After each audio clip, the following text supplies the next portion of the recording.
Le PPACI accuse le Conseil constitutionnel de complicité. Abonne-toi pour ne rien rater des personnalités qui ont été placées à ce niveau de responsabilité sur la vie de la société se retrouvent à se transformer en des suppôts du pouvoir. Figurez-vous que Mme Camara n'a même pas eu le courage de prononcer le nom complet du président de la République. Elle a appelé Alassane Ouattara, juste par peur de prononcer son prénom Dramane, qui déteste et qu'il a interdit aux journalistes de prononcer en Côte d'Ivoire. Vous voyez là où nous en sommes? Elle n'a même pas osé dire tout son nom. Non, mais c'est vrai, tous les candidats ont cité tous leurs noms entiers. Pour lui, elle a cité ça. Ça fait d'un.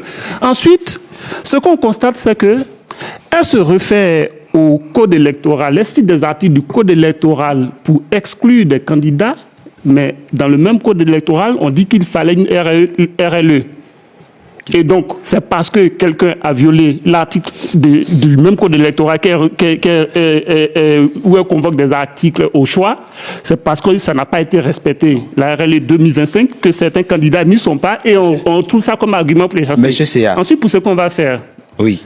Mais avant que vous n'avanciez, parce qu'il faut clarifier les points au fur et à mesure qu'on les évoque. Vous avez des députés à l'Assemblée nationale. Oui. Le PDCI, le parti PDC-RDA, vous auriez dû demander un amendement de cette disposition du code électoral, justement, qui veut qu'on révise la liste électorale chaque année.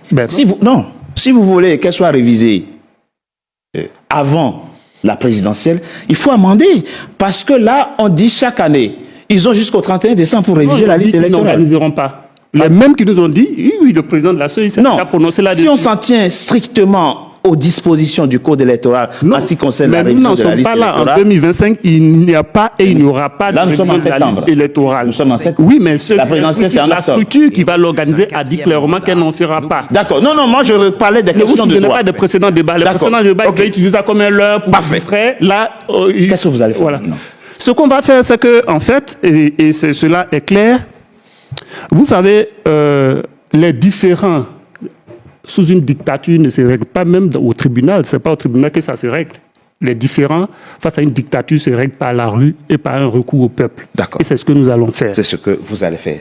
Vous êtes un homme heureux, je l'ai dit, vous n'avez pas de problème particulier, mais avant de venir à vous, Jean-Paul, vous êtes journaliste, analyste politique.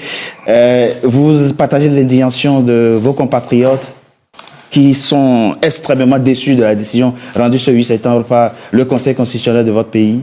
Je ne partage pas l'indignation parce que je ne suis pas surpris de la décision du Conseil constitutionnel. Tout le monde savait. Vous attendiez à ça? Non, tout le monde savait en Côte d'Ivoire que il y a une chose qui est simple.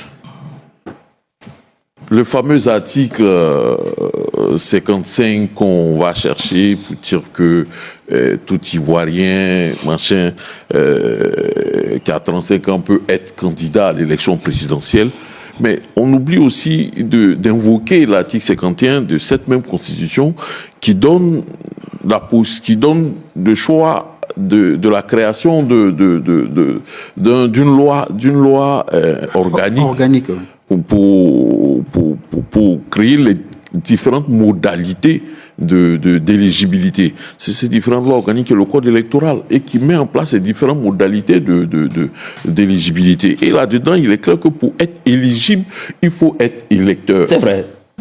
Voilà mais il n'a pas dit le contraire. Le Conseil constitutionnel n'a pas dit le contraire. Mais justement, c'est ce que le Conseil constitutionnel... Donc, tout le monde savait que le fait que Laurent Gbagbo et Tidiane Thiam, qui ne sont plus sur la liste électorale, n'allaient pas être éligibles au nom de cette simple conditionnalité. Donc, de cette simple donc, ce n'est pas une décision qui vous a surpris. Ça ne m'a pas surpris. Moi, je m'attendais à ça. Ça allait être ça. Je ne sais pas par quelle alchimie, Madame Chantal. Mais votre c'est très clair. Oui. Non, c'est suffisamment clair. Maintenant, c'est vrai qu'il y a eu, pour ma part, j'estime que le Conseil constitutionnel ou le juge a aussi vocation à participer à la cohésion nationale, la cohésion sociale.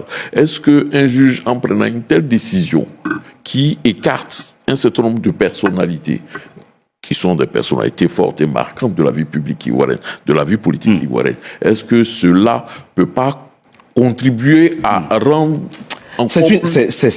rendre encore plus difficile la situation sociopolitique en Côte d'Ivoire. C'est des interrogations qu'on va aborder dans la deuxième partie de notre émission. Mais avant, juste une dernière question.